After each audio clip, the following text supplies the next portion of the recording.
em vẫn ăn thấy mấy à thơ mấy à đây mà cái đá làm trôi thủng mình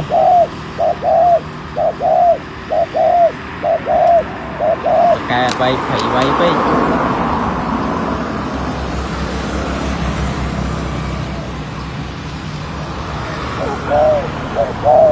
tụi đó bị ca điện mày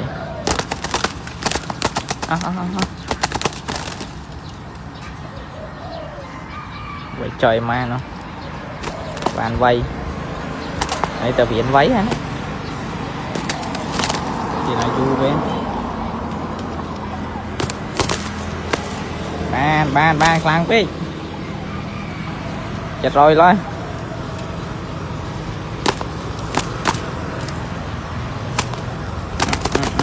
quy khăn quy ạch khai